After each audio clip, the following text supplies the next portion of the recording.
Good morning, everyone, and welcome to today's focus for Monday, June the 19th, 2023 at 10:20 a.m. Central Time. Today's focus is church essential for salvation. Today's focus is church essential to salvation? Now, your immediate response may be absolutely not. Then you may say, well, absolutely not. But if a person refuses to go to church or they're not going to church, well, that may prove they're not saved. You may start trying to answer it a lot of different ways, but I really want you to focus on the question today. I want you to think about it, talk about it, debate it, discuss it. Is church essential for salvation? Now, the reason I'm asking that question is because on social media right now, I've seen a discussion about something preached at a church that seems, at least according to the claims, it seems to be saying that church is essential for salvation. This sermon that people have taken a clip from, you know how I feel about that. They've taken but it seems like a pretty lengthy clip. It seems it's 7 minutes and 51 seconds long. And it seems that the clip is making the assertion, making the claim that, hey, church is absolutely essential for your salvation. So what we're going to do is we're going to listen and review the clip. I would rather try to find the entire sermon, but I'm going to ask all of you guys to do a little bit of research and see if we can track down the original sermon, and then we will do a review of the entire thing. But I need my Theology Central detectives to go to work, all right? I need you guys to jump in and see what you can find. But I'm going to read some of this just to kind of introduce this clip, and then I'll read the rest of it after the clip, because obviously the people posting the clip, not only do they seem to disagree, they seem to be skeptical of what they think the clip is saying. Now, you know the rules. I have not watched the clip. I just saw the post and like, you know what? I'm going to grab the clip and we'll listen to it in real time together. You know, that's how I like to do things. Sometimes that leads to problems. Sometimes that makes things awkward, right? Because they'll be like, here's this clip and this is what it says. And then we listen to it and we're like, well, not really. That's not really what it says. So thank you. But I think I find it more exciting and more fun to not really know what's about to happen, right? I find that it's more like this is very real. This is not overly produced. It's like, hey, guys, I just found this. Let's listen to it together and see. This is what people are claiming. Let's see if it's true. So here's what we're going to do. We're going to listen to see if what the claims about it are true. Then I'm going to challenge you to go look and see if we can find the entire sermon. And then we'll come back and do a review of the entire sermon at a later time. All right. See, this podcast requires, audience participation, right? You don't even have a choice. If you don't participate, I literally come to your house, knock on the door. I'm like, what are you doing? Get up off the couch and participate. Okay. I know. No, not actually. That's okay. Obviously being a little joking around a little bit, but are you ready? Here is the post. When was this? This was originally posted at 5:23 p.m. on June the 18th, 2023. Currently, it has 9,246 views. Right? That's not massive, but it's enough for me to at least pay attention to. And because of the name of the church that I'm about to give you, it's obviously very influential. So then, therefore, it even becomes more important to discuss. Are you ready? Here we go. Here is the post. Sermon from North Point Community Church. Sermon from North Point Community Church today. So the sermon should have been preached on June the 18th, which would be yesterday. So I'm assuming it's the sermon from their morning service on June the 18th, North Point Community Church. If you're not familiar with that name, that's Andy Stanley's church. So Andy Stanley is definitely not known as some, hardcore fundamentalist, right? He's typically viewed more on the liberal side of things. So what could North Point Community Church have to say about church being essential for salvation? Well, let's continue and see. Here we go. Sermon from North Point Community Church today, saying that attending church and being part of the body is essential doctrine and a fundamental of the faith that one must do to be saved. Now that is a big claim. If that was more of a church that would be referred to as a fundamentalist church, I could possibly see that, right? I could possibly see that. But from North Point Community Church, did they really say that church is, let me read this again, attending church and being a part of the body is essential doctrine and a fundamental of the faith that one must do to be saved? Did they really say that? Or is this a misrepresentation? Is this true? Now, we've got 7 minutes and 51 seconds. The clip is 7 minutes and 51 seconds long to try to see if that's accurate. Now, I don't like that. I do admire the fact that it's at least 7 minutes and 51 seconds and it's not 2 or 3 minutes. I still believe we need the entire sermon. So we need to track down the entire sermon and find it, hopefully an easy way to download it. Oh, drives me crazy. So many churches, you're like, can you just put a download button where I can just download your sermon? Why do you have to make it as convoluted as possible for people to get to your sermons, right? I don't know why churches don't have their sermons on every podcasting app under the sun and have it, you can download it, you can stream it, I just don't understand why you would not want your content to be as easily accessible as possible. But that's a whole different podcast, all right? So I'm not gonna read the rest of things that they have here because they seem to be very skeptical or at least questioning the motive behind it. They seem convinced that that's what this church was saying, that North Point Community Church was saying, that attending church and being a part of the body is an essential doctrine and a fundamental of the faith that one must do to be saved. That is what the claim of this post is. I've got the audio. We're going to review it. We're going to take it apart. Now, because they clipped this, it's not a smooth entry into this. It's just kind of abrupt. As soon as I hit play, he's going to be talking. So we'll try to hopefully see. I have amplified this because the original file was way too low in volume, but I've amplified it. So hopefully it will be loud enough. And, hopefully the entire clip is there. I tried to get the clip the first time and it only gave me like 2 minutes of it. I tried again and I think I got the entire, it's saying 7 minutes and 50 seconds. So the whole thing should be there. Listen carefully. And remember, here's our goal.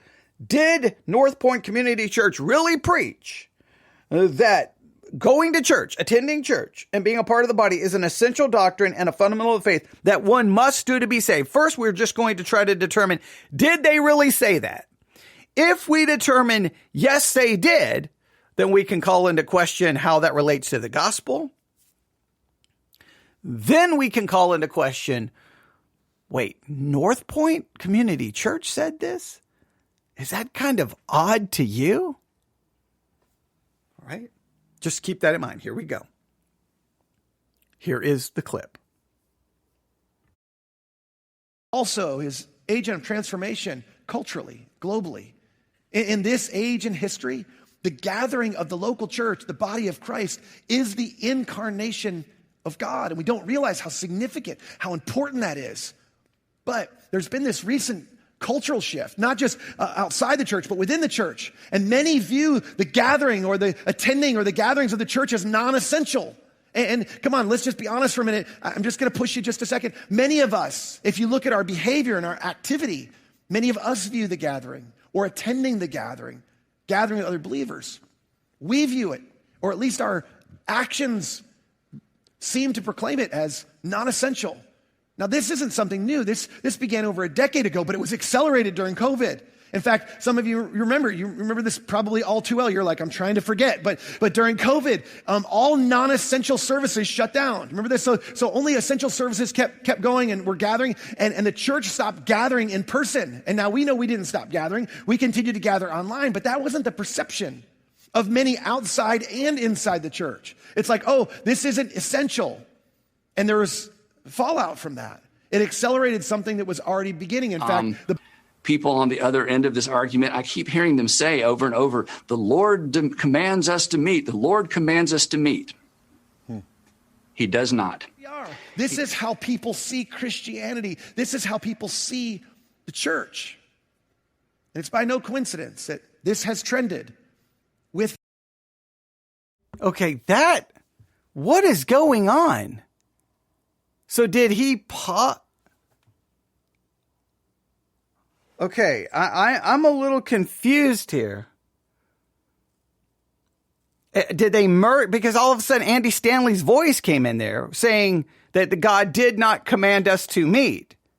Are they contrasting that with the sermon that was held, or did they play that in the sermon? I am trying to figure this out. All right, let's. I'm going to back that up. I'm just going to back this all the way up. Isn't that weird? Like, what is that? Does anybody know what's going on there? Like, he's preaching it like he's not yet said that it's essential for salvation as the claim of this article is, but then Andy Stanley comes in. Are they trying to contrast that there's been a change in doctrine at the church, that Andy Stanley before said, hey, we are not commanded to meet?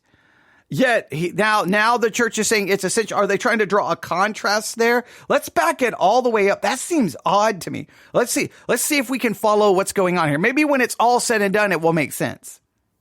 Here we go. We're going to start it over. Also, his agent of transformation culturally, globally. In this age in history, the gathering of the local church, the body of Christ, is the incarnation of God. And we don't realize how significant, how important that is. But there's been this recent cultural shift, not just outside the church, but within the church. And many view the gathering or the attending or the gatherings of the church as non-essential. And come on, let's just be honest for a minute. I'm just going to push you just a second. Many of us, if you look at our behavior and our activity, many of us view the gathering or attending the gathering with other believers. We view it, or at least our actions seem to proclaim it as non-essential. Now, this isn't something new. This began over a decade ago, but it was accelerated during COVID. In fact, some of you remember this probably all too well. You're like, I'm trying to forget. But during COVID, all non-essential services shut down. Remember this? So only essential services kept going and we're gathering. And the church stopped gathering in person. And now we know we didn't stop gathering. We continued to gather online. But that wasn't the perception of many outside and inside the church. It's like, oh, this isn't essential. And there was fallout from that. It accelerated something that was already beginning. In fact, people on the other end of this argument, I keep hearing them say over and over, the Lord commands us to meet. The Lord commands us to meet. He does not. This is how people see Christianity. This is how people see. Okay, see, that's weird. Like, look, if you're going to play a clip, and then you're just going to superimpose something else over it to try to make a point, maybe the video, I just think that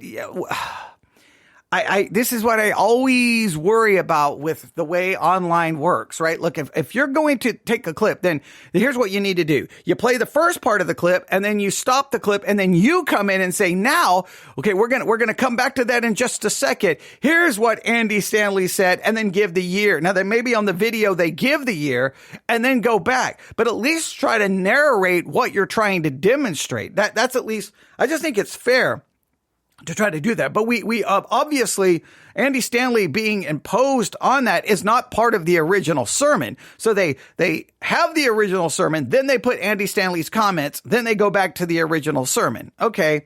I'm not saying that that's misleading, but I'm just trying to figure out exactly what they're doing. I think they're trying to show a contrast, that there's been a major change at North Point Community Church as far as what they believe about how essential attending church is. Let's see what else they do with this video in this clip.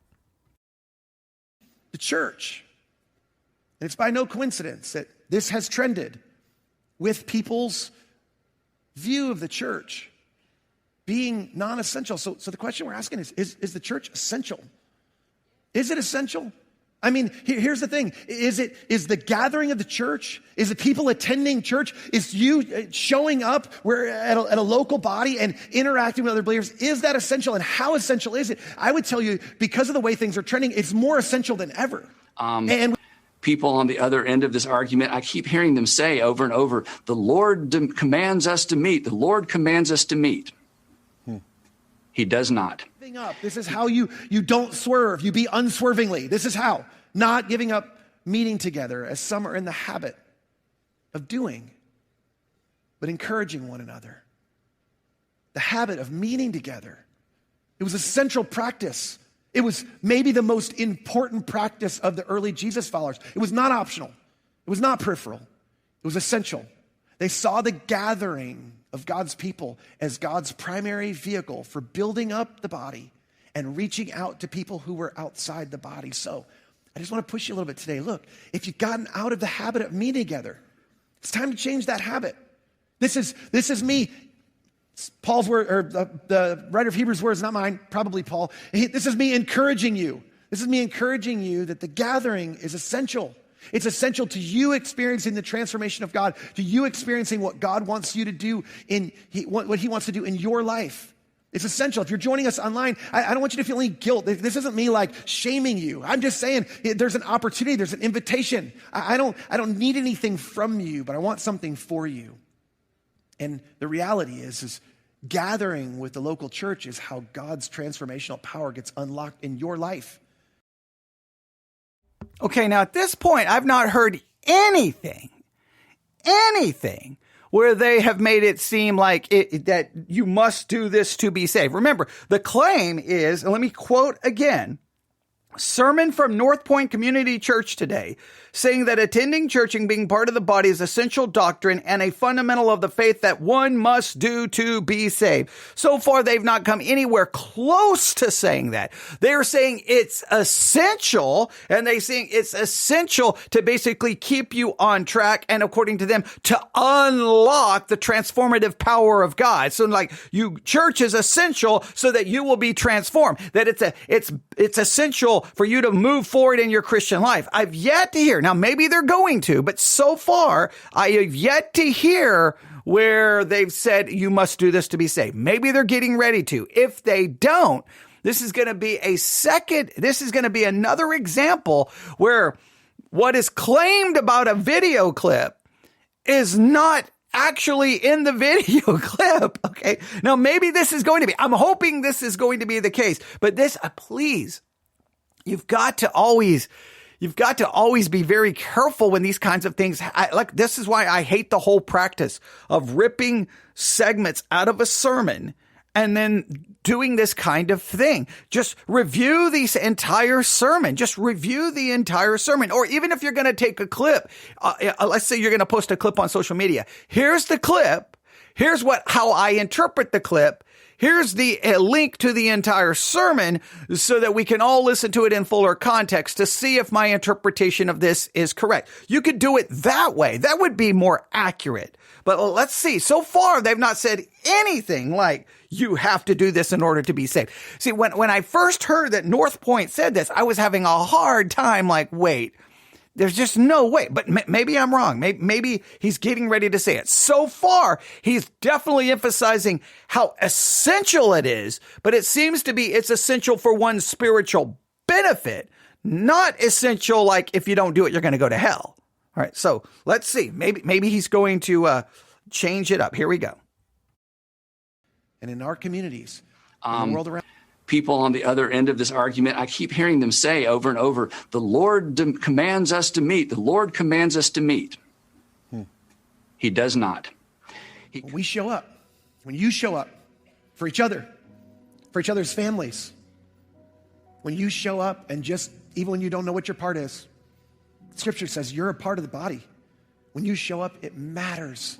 When you show up, you fulfill your role as part of the body. God uses other people in the body to spur one another on, to encourage one another, to love one another, to care for one another, to build one another up when we can't do it on our own. He knew we would need each other, and so he didn't leave it up to one person. He passed the baton to a gathering, because active gatherings of believers activate God's transformational power in our world, and miraculous things happen in our lives and the lives of those around us.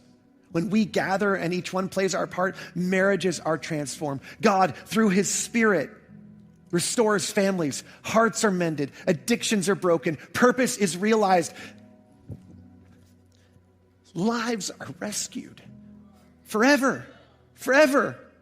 So speaking of, obviously there's just these different lanes that all these different churches are running to. You've got a church like yours who's saying we're not even going to gather together until, the new year. Then you've got John MacArthur at Grace in California, where they're saying, our call by God, theologically speaking, is to gather together as believers, even if it's against the law. And then somewhere in the middle is someone like in Oklahoma who's saying we're allowed to gather, but not with childcare. And then people in Atlanta have different rules, like you said. And so talk to us about the theology behind it. Even down the street, maybe your friends at 12 Stone or Passion City or Mount Perrin, who maybe do co-laboring with you all year long, but they've decided they're going to run a different play. Or even someone to the extreme other side, like Pastor John, who's saying, I will go to jail for this because I feel like God's put a conviction in my heart to do that. Talk us through the theology of it, if you don't mind. Yeah, and there is a theological basis for this. And this is where maybe I part ways with some of those folks, John in particular. Perhaps I've never met John MacArthur, so all I know is what I've read, I guess, like most people. You should go. You should go to his home. John said some not so nice things about me, not by name, but he's made some comments about those who have decided not to meet for the rest of the year. Yeah. He said that we aren't really a church and we don't know how or don't care about shepherding our people. So I'm like, wow, that's a lot for someone I've never met, but that's okay. To the theology of this, and I think you're gonna interview him later, so he gets the last word. We're hoping so, yeah. Yeah. We're hoping he'll give us again, I think the church always looks better when we are defending other people's rights rather than defending our own. The church always looks better when we're giving away rather than demanding our way, and this is what Jesus modeled. People on the other end of this argument, I keep hearing them say over and over, the Lord commands us to meet. The Lord commands us to meet. He does not. He commands that we lay down our lives for our friends, that we do what's best for others. Even the Apostle Paul said this when describing Jesus in his letter to Philippians. He said, he who was equal with God did not consider equality with God something to be grasped. He who was made in the image of God did not. In other words, Jesus, this is amazing.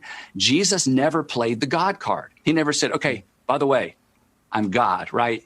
So and again, to quote, Peter, who dictated his experience with Jesus to Mark, for even the Son of Man, and we're his body, remember this, for even the Son of Man did not come to be served, but to serve and to give his life a ransom for many. So the local church, as the representation of Jesus, this is a premier moment. This is a premier moment for the local church in American culture. And the question is, what are we going to do with this moment? And demanding our way, demanding our rights is antithetical to everything Jesus taught and everything Jesus did. So we think this is an expression of Christ's likeness. Okay, I am totally baffled by this. First, they placed all of this together in a video. But remember the claim. The first paragraph is, sermon from North Point Community Church today saying that attending church and being part of the body is essential doctrine and a fundamental of the faith that one must do to be saved. There was nothing in that clip that even come anywhere close to insinuating that. How can you get online and make a total false claim? That is bearing false witness. That is complete slander. That is not an accurate representation. I do not in any way agree with so much about North Point Community Church. I say this all the time. I don't care how much I disagree with someone. I don't care how much I disagree with their theology. You must fairly represent those you disagree with, especially if you're going to be publicly criticizing them. whether you agree with what North Point Community Church did in the pandemic or whether you agree or disagree with it. They must be fairly represented. Whether you think, but in this particular case, I don't even want to get into the whole argument about what they did or did not do in the pandemic. What I want to do is this is a false claim that clip in any way, shape, or form insinuated that one must attend church and be a part of the body in order to be saved. That clip never came close to insinuating that. It was a million miles away. And again, let me read. And I'm going to quote it verbatim. I'm going to quote this, what they claim that was in that video clip. Here we go. I'm going to read this again. Sermon from North Point Community Church today said that attending church and being part of the body is an essential doctrine and a fundamental of the faith that one must do to be saved. Then they provide that clip that we just listened to, which is 7 minutes and 51 seconds long. Nowhere. And that's, in fact, most of that clip where they kept going back to Andy Stanley and what Andy Stanley was saying and trying to explain why and what they did during the pandemic. Now, they may be trying to demonstrate, you could have said this. Did North Point Community Church radically change their view of how essential meeting as a body is compared to what they said during the pandemic? Now, you could call that into question, but then you would need to go, what has changed? Why did it change? This is not a fair representation. Please, whenever someone does this stuff online, please don't jump to any conclusions. Now, I am going to still try to track down the entire sermon. I'm still going to review the entire sermon because I played a clip of it. So now it's my responsibility to track down this sermon and review the entire thing. So if anyone wants to help me, I need the sermon for June the 18th from North Point Community Church. And please find me a link that it's easy to download the sermon, okay? And an audio file if possible. If not, I'll have to download the video, then convert the video to an audio file. But you get the idea. Because this is crazy. So, all right. So once again, these hit pieces, these misrepresentations, this slander, and this is a Christian site going after North Point Community Church, and they completely slandered, misrepresented, and that's bearing false witness. There's nothing anywhere close to that. That just drives me crazy. Why within the Christian world do we play these games? Come on now, we can do better than that. Now, does it sound like that there's been a shift in maybe their approach to how essential church is? Maybe. Now, we know churches all across the United States of America are struggling with church attendance. I definitely am interested to see if there becomes more and more of an emphasis on how important church attendance is. Now, if people start saying, if you don't attend church, you're not a Christian, I definitely want to hear a church make that claim. And I would be, because I'm skeptical, because I'm jaded, I would be like, well, imagine that. All of a sudden, we're going to preach it like it's essential for salvation. Why? Because, well, church attendance is down. And that can have a detrimental impact on the church. Look, people don't show up. Your church goes away. I mean, that's just the way it works. People have to show up. They have to support it. The churches have to have ministry. I mean, whether you like it or not, ministries have to have financial support. Churches, you need people there in the service or you end up, the services get canceled. You have to have people show up. And so, I understand that, you know, I've been interested to see if churches are going to kind of start, you know, you must be here. You must be here. I was curious to see if those kind of sermons were going to start kind of, moving to the forefront and become more common. So when I heard that North Point had told people that attending church and being part of the body is essential doctrine and a fundamental of the faith that one must do to be saved. The minute I saw that, I was like, whoa, this would be a big example of what I thought may happen. But turns out that they didn't claim anything like that. Now, they made other claims about what church will do for you that I am very skeptical of. In other words, God will not transform you outside of the local church. That is a whole theological discussion. To me, that is most important from that clip. Is it true that the transformative power of God in your life is connected to your church attendance? You must go to church to unlock the transformative power. That's what seemed to be claimed in the claim that seems to be that stood out most to me in that clip. But no, they just said that they said something they did not say, that we can't do that as Christians. I get just as irritated when someone on YouTube or any other places where people can comment about our content, where someone will make some claim or say something about something I said, and so many times my response is, did you even bother to listen to everything I said? You ripped things I said out of context. You're completely misrepresenting the entire program. Why are you doing that? And sometimes I will even get people to admit, well, no, I didn't actually listen to the whole thing because I don't like your voice or you yell too much. Well, then, okay, if you didn't listen to the whole thing, why are you commenting? So in that particular case, it's a 7-minute and 51-second clip. Nowhere did they say you must do this to be saved. Nowhere in that clip. Are they changing? Because here, I'll just read the rest of this article. They say a sermon from North Point Community Church today, saying that attending church and being part of the body is an essential doctrine and a fundamental of the faith that one must do to be saved. Next paragraph. I don't take it seriously.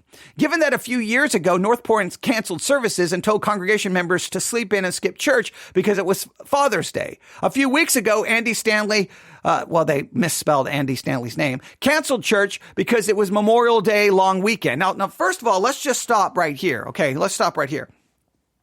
Churches have been canceling services for holidays and for all kinds of things for as long as I have been attending church. I've seen churches cancel services for the Super Bowl. I've seen churches say on Easter, have a big Easter morning service and then cancel the evening services. I've seen churches cancel services for picnics, potlucks, fellowships.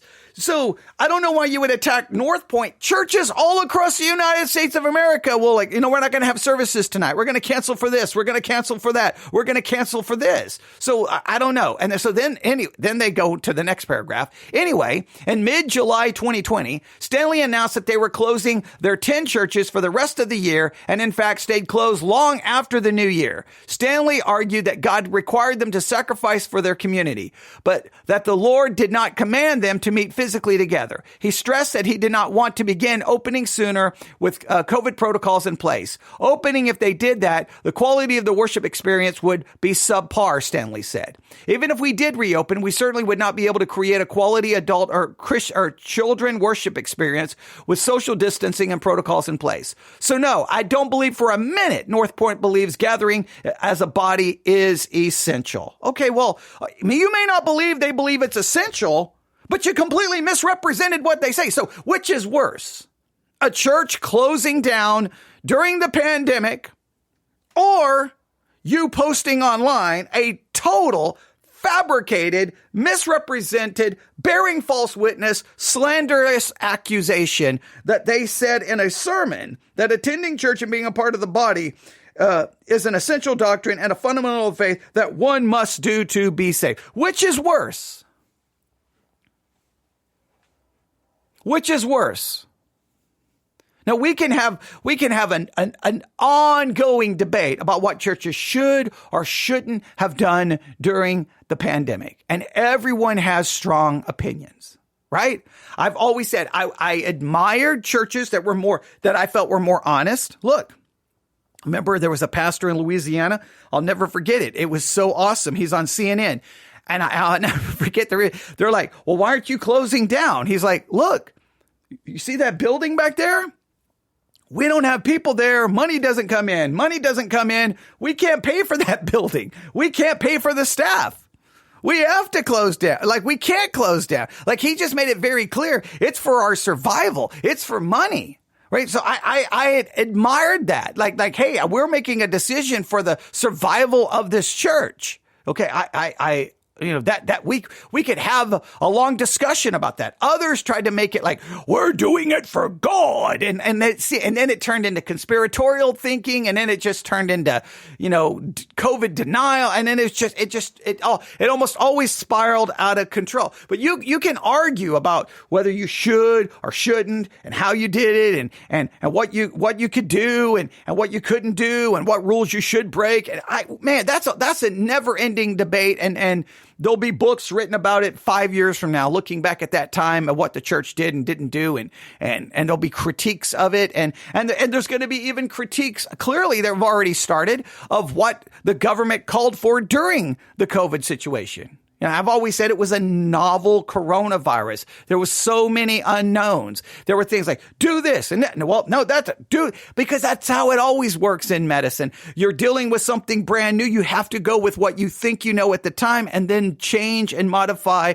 as you move forward. So there was a lot of uncertainty. There was a lot of information that now we know more than we did then. And so there was going to be a lot, but nobody could be patient and thoughtful and understand the complexities of it. It was everyone wanted everything black and white, and things sometimes are not. So I got no problem having those discussions about what churches did and didn't do, and who made the right decision, who made the wrong decision. And you may want to pat yourself on the back and say you made the right decision and criticize everyone else. I think we can all agree it was a very difficult time for anyone involved, whether in business or in ministry. But for crying out loud, they never made any such claim that it was essential for salvation. No such claim. So here's what I want you to do today. I'm going to modify today's focus. Let me state it this way. Is church attendance the key to unlocking the transformative power of God in your life, in your marriage, in your family? Is that the key? You attend church, that unlocks the transformative power. And if you don't attend church, does that transformative power remain locked, and therefore your marriage, your life, your family cannot be transformed? Now, that to me was the big thing that stuck out in that clip. That's why we need to listen to the entire sermon and review the entire sermon. So first, if you find the sermon, it was June the 18th, North Point Community Church. Email it to me, newsif@yahoo.com, newsif@yahoo.com. And hey, Christians, let's do better. Let's do better. When we're going to criticize a sermon and take a 2-minute, 4-minute, 7-minute clip, can we accurately represent what they're saying? Again, I hate charismatic theology with everything in me. Obviously, I am no fan of Bethel Church in Redding, California. I am no fan of any charismatic anything. But if I see a clip that's 3 or 4 minutes long online, and people are claiming that it's saying this or that, I'm still going to give, I don't care if it's Bethel, I'm going to give every charismatic the benefit of the doubt. I'm going to go listen to the entire sermon, and then I will offer a critique. We do not bear false witness. We do not do this kind of thing.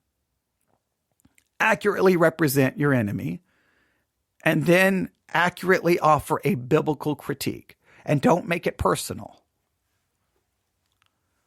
Now, has North Point changed? I don't know. I would have to listen. Maybe the whole sermon would offer an explanation. Maybe Andy Stanley would you know what? And it would be perfectly okay if Andy Stanley was like, hey, you know what? After the pandemic, we've done a lot of soul searching.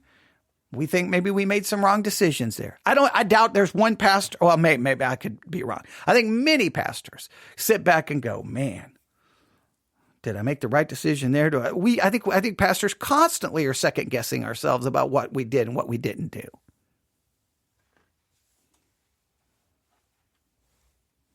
And I understand many regret the fact that, man, by canceling services during the pandemic, people have gotten into the habit now, so they only come when they want to come. Like, hey, you cancel services for this. Well, what? Then I'll just won't show up for whatever. And I know, but just listen. Churches have been canceling services for things forever. It's a common practice. holiday weekends change sometimes the summer schedule versus your fall schedule. Why? Because so many people are gone on this and during the summer. So many people are on vacation. So many people are traveling. And so all of a sudden you realize, whoa, this service, nobody is showing up. So you get rid of that service, come up with a new schedule so you can try to maximize and try to accomplish. Like churches make those changes all the time. Some will have 2 services and then they'll go down to 1 service during the summer. Sometimes they may have a class for this, but then they'll cancel that class for this time of year or this time of year. Sometimes churches will cancel small groups or this during maybe getting close to Christmas. Like there's always changes occurring because anyone's been in ministry knows how there can be wild fluctuations. You're like, wow, okay, everyone seems to be here week after week after week. And then all of a sudden you're like, what just happened? Well, these people are gone. This family is gone. This is gone. And sometimes things get canceled. So, I mean, I don't know why. I mean, yeah, that, see what happens when you don't listen to the clip first? But hey, I like that. Because we just kind of stumbled into, once again, somewhat of a clear misrepresentation. That first paragraph is a full-blown misrepresentation. That clip did not say anything like that. I can't believe that it was. I would hope.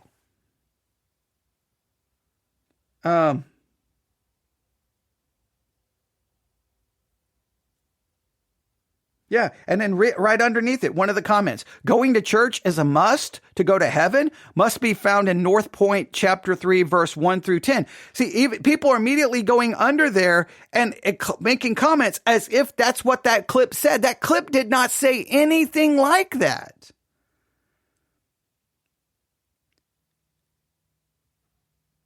Okay, and then someone else, meeting with other believers is important and God tells us to, but 1, never a requirement for salvation. 2, church can look different ways. 3, closing a building to save lives while still being the body of Christ was essential, and the litmus test for who truly cares about people. But the point is like, that clip never said anything like that. Wow. Can people not, I mean, did we not just all listen to the same clip together?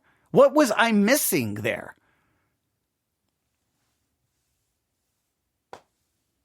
All right. There you have it. Today's focus may be the frustrating world of Christianity and how we never, I don't know. I don't even know what you want to call it. But I do want us to have a more important theological conversation. Is church attendance tied to unlocking the transformative power of God in your life? Or if you don't attend church, it locks that transformative power. That is the takeaway from that clip. That's the headline. That is what people should be discussing.